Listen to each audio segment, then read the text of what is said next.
PANAF ECHO, the African perspective. Western geopolitics. The unseen crisis, Western countries' existential threat, population decline.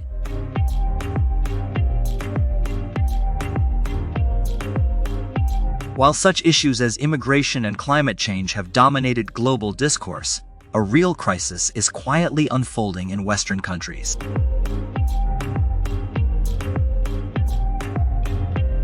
As birth rates plummet and aging populations surge, the consequences for economies, cultures, and social structures are profound.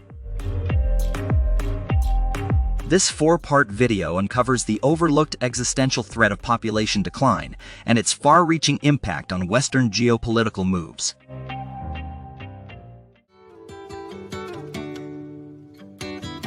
Part 3. The Immigration Agenda.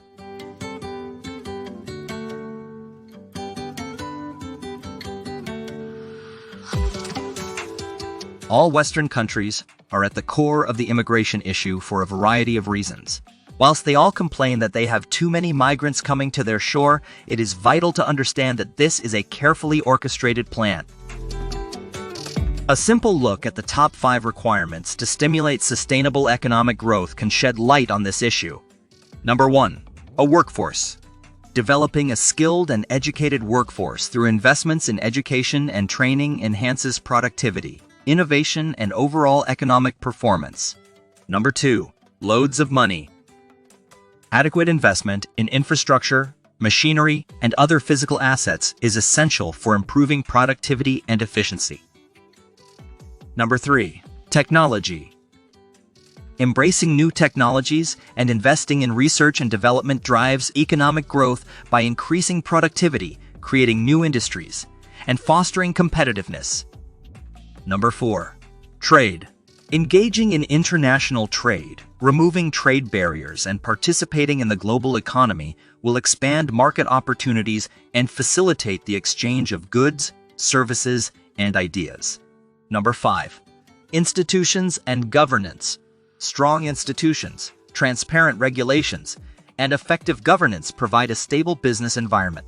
Out of these 5 factors, the West is self-sufficient with only one of them. Point number 5. Institutions and governance. All other factors are heavily reliant on the rest of the world, and particularly Africa.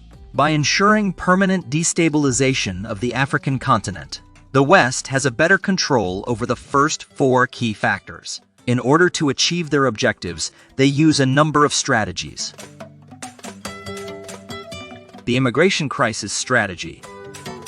As mentioned in Part 2 of this 4-part video series and as previously listed as the number 1 factor for sustainable economic growth, a reliable workforce is the West's biggest challenge. Its own population is not numerous and robust enough to carry their economies.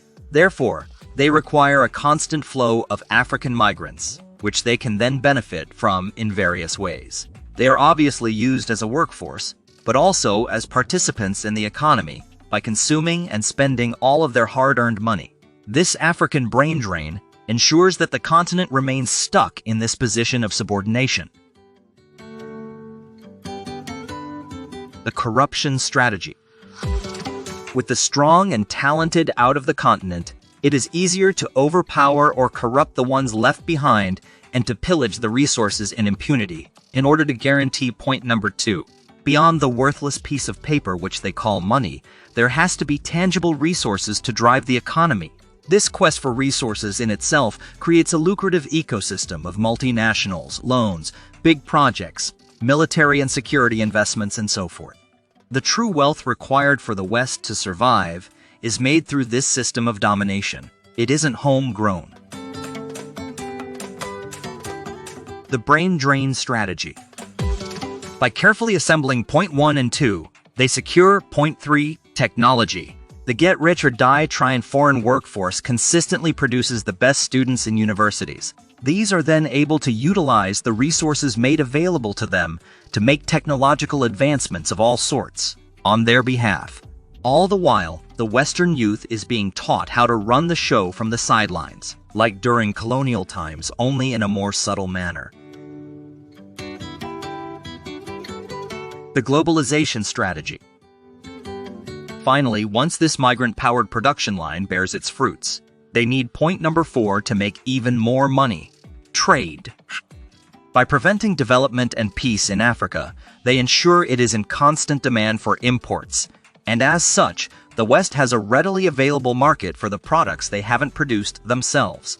We must import everything from them: food, medicine, weapons, technology, education, you name it. This keeps the whole system working in their favor while they strengthen their dominating position.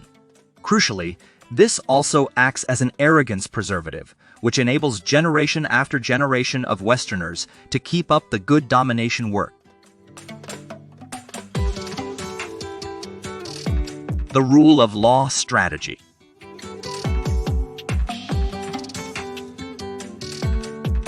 They then have the institutions they have established as the management system of their beloved exploitation machine, so eagerly developed over centuries.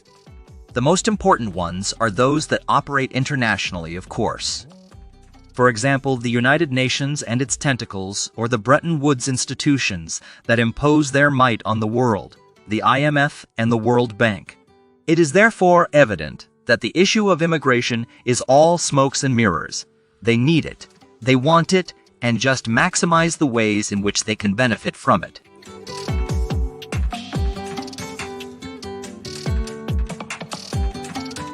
Thanks for watching. Stay tuned for more echoes of current affairs.